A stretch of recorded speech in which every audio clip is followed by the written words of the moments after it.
Ala bidikrillahi tatma'innul qulub.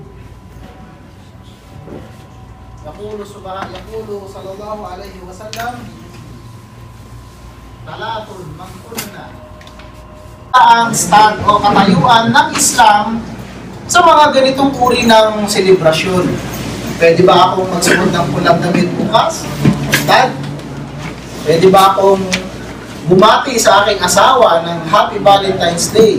Ustad, asawa ko naman siya at halal naman ito. Ibig sabihin, asawa ko siya. Legal kami mag-asawa.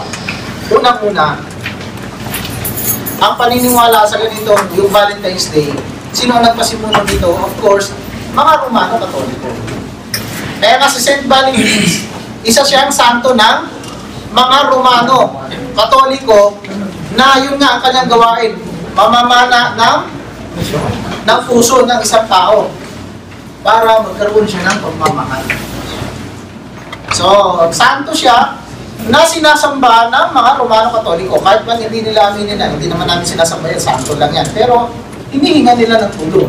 At ang pagsamba sa isang bagay, hindi lang yung sasabihin mo siya ang Diyos. Kundi pag hiningan mo siya ng tulong, ng bagay na yun, yung tulong na hinihingi mo, si Allah lang ang nakapagbibigay nun, may tuturing na pagsamba yun. Nakuha ninyo? Pwede kang humingi ng tulong sa isang brother, pahingi ng tubig, kasi kaya niya yun eh. Nakuha ninyo? Pwede bang pahiram ng pera? Kaya yun. Pero tungkol sa kaligtasan, hindi mo pwedeng hingin yun kay Jesus. Hindi mo pwedeng hingin yun kay Saint Christopher. Protection mo, halimbawa sa paglalakbay, hindi mo pwedeng hingin yun sa kanya. Si Allah lang ang nagbibigay yun. Ngayon, hindi natin pwedeng i-celebrate ito o makipag-celebrate o malugod man lang dito. Kasi bakit? Ito, unang-una, gawain ng mga hindi Muslim. At ang ating reliyon nagtuturo sa atin na anumang uri ng selebrasyon meron sa ibang pananampalataya, hindi natin pwedeng kopyahin. Kasi ang reliyon nating Islam, kompleto na. Kaya nga, sinasabi nga ng mga ibang brothers, minsan, kung nag-Facebook kayo, meron silang mga shoutout, every day is my Valentine's Day. Ibig sabihin nun, araw-araw may para sa aking puso. Araw-araw mahal ko dapat ang aking asawa. Araw-araw mahal ko ang aking pamilya. Hindi lang maglalaan ka lang ng February 14. Para mag-celebrate kayo, ano. Pwede mong gawin yun kahit bawat tanggap mo ng sahod mo, mag-treat kayo ng asawa mo. Yeah? Bawat halimbawa every week, pwede nyo gawin yun. Pero wag ninyong gawin kasi araw-araw nga, dapat pinaglalaanan mo ng pagmamahal ng asawa.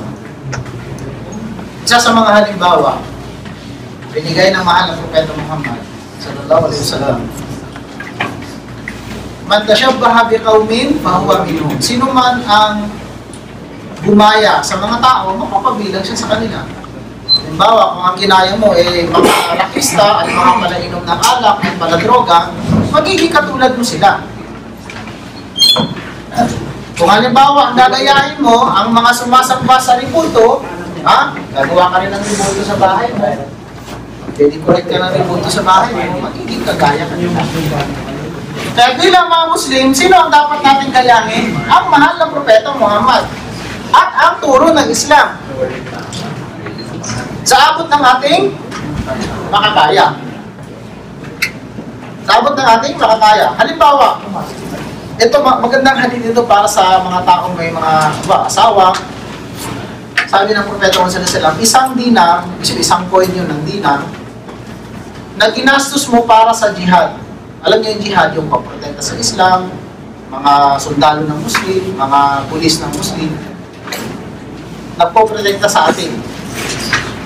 Isang dinar na ibinigay mo para sa sadaka, yung katulad kanina, sadaka yung ginawa ninyo humingi ng tulong para sa Pangatlo, 1 dinar na ibinigay mo, ginastos mo sa iyong pamilya, sa iyong asawa, yung lahat ng iyon, ang may pinakamalaking reward doon, yung binigay mo para sa iyong asawa. Kaya wag nating pagkaitan ng ating asawa, pinadala ko na yan sila, bahala na sila dyan. Huwag ganun. Kailangan araw-araw ipadama mo sa iyong asawa na pinagsisilbihan mo siya at pinadadama mo sa kanya na mahal mo siya. Kasi ganun ang, hindi naman natin sinasabi na ang babae ganun mababaw. Pero ang babae, ganun lang sila madaling. Yung kanilang mga puso kasi, pinairan nila, mas maano yung kanilang emosyon kaysa sa kanilang intellect. Ako ninyo, pagka binigyan mo ng rosas, yung asawa mo, napaka, ano na. Ito, gusto ko lang kayong ano dito para mas lalo kayo ma-inlove sa mga asawa nito. Huwag lang yung mga wala pang asawa, ha? Pag wala pang asawa, ma-inlove na kayo sa nanay nyo. Ha? Ako ano yung hadith? Yung anumang bagay na ginagawa mo sa asawa mo, sa misis mo, sa kabiyak mo, may reward ka kaya.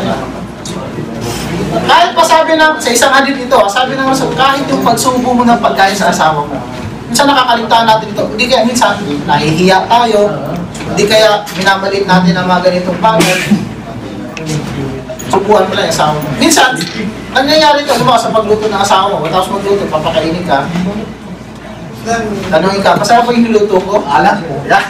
Bigla mo. O, kahit maalat masyado, huwag mo sabihin maalat masyado. Masarap! Kasi ganun lang talaga ang mga kabiyak natin. Yung mga pagkakamay sa pagluluto, pag-aalaga ng asawa. So, huwag natin lagi pairalin na kailangan sumunod ka sa akin kasi hindi naman talaga natin sila pagmamayari. The fact na sa Islamic pamamaraan ng pag-asawa ay meron silang mahar, nagpapatunay na hindi mo sila pagmamayari. Ang iba kasi, ang perception nila, binibigyan mo sila ng dowry kasi binibili mo. Hindi totoo yun. The fact na binibigyan mo ng dowry yung asawa mo, ito sabihin, hindi mo siya pagmamayari. Bonded. Ibig sabihin yung kasal niyo, bonded by that mahar na hindi mo siya pagmamayari. Anytime, pagka gusto niyang umalis sa iyo, ayaw na niya sa iyo, may karapatan siya. Yung babae, ibabalik niya sa iyo yung mahar mo. Kaya hindi niyo pagmamayari yung mga asawa niyo. In fact, ang sariling pagmamayari, pera o alahas ng asawa ninyo, namana niya sa kanyang tatay, sa nanay niya, mayaman siya, o may negosyo ang pamilya niya, hindi kayo pwedeng kumuha nun kahit piso. Unless kung ipinahintulot nila. Pero sa inyo, sa pagmamayari ninyo, sahod ninyo, pwede silang kumuha. Pwede silang kumuha kasi meron kayong responsibilidad sa kanila. Nakuha ninyo yung advice ng Rasulullah sallallahu alaihi wasallam sa isang sahabiya na sinabi yung asawa ko, kuripot, di siya ng pagkain, ganito ganyan, o ng damit, pananalitan. Sabi ng Rasulullah, kumuha ka sa pera niya. Kung ano lang yung pangangailangan mo. Nakuha ninyo. Pero pera nila, isa kasi sa atin dito, yung mga asawa natin, tatrabaho, sa akin yung sahod mo, nasa ATM. Yung ATM yan, nasa sayo. Kumbira naman yun. Diba? Huwag ninyong ganunin ang inyong mga asawa.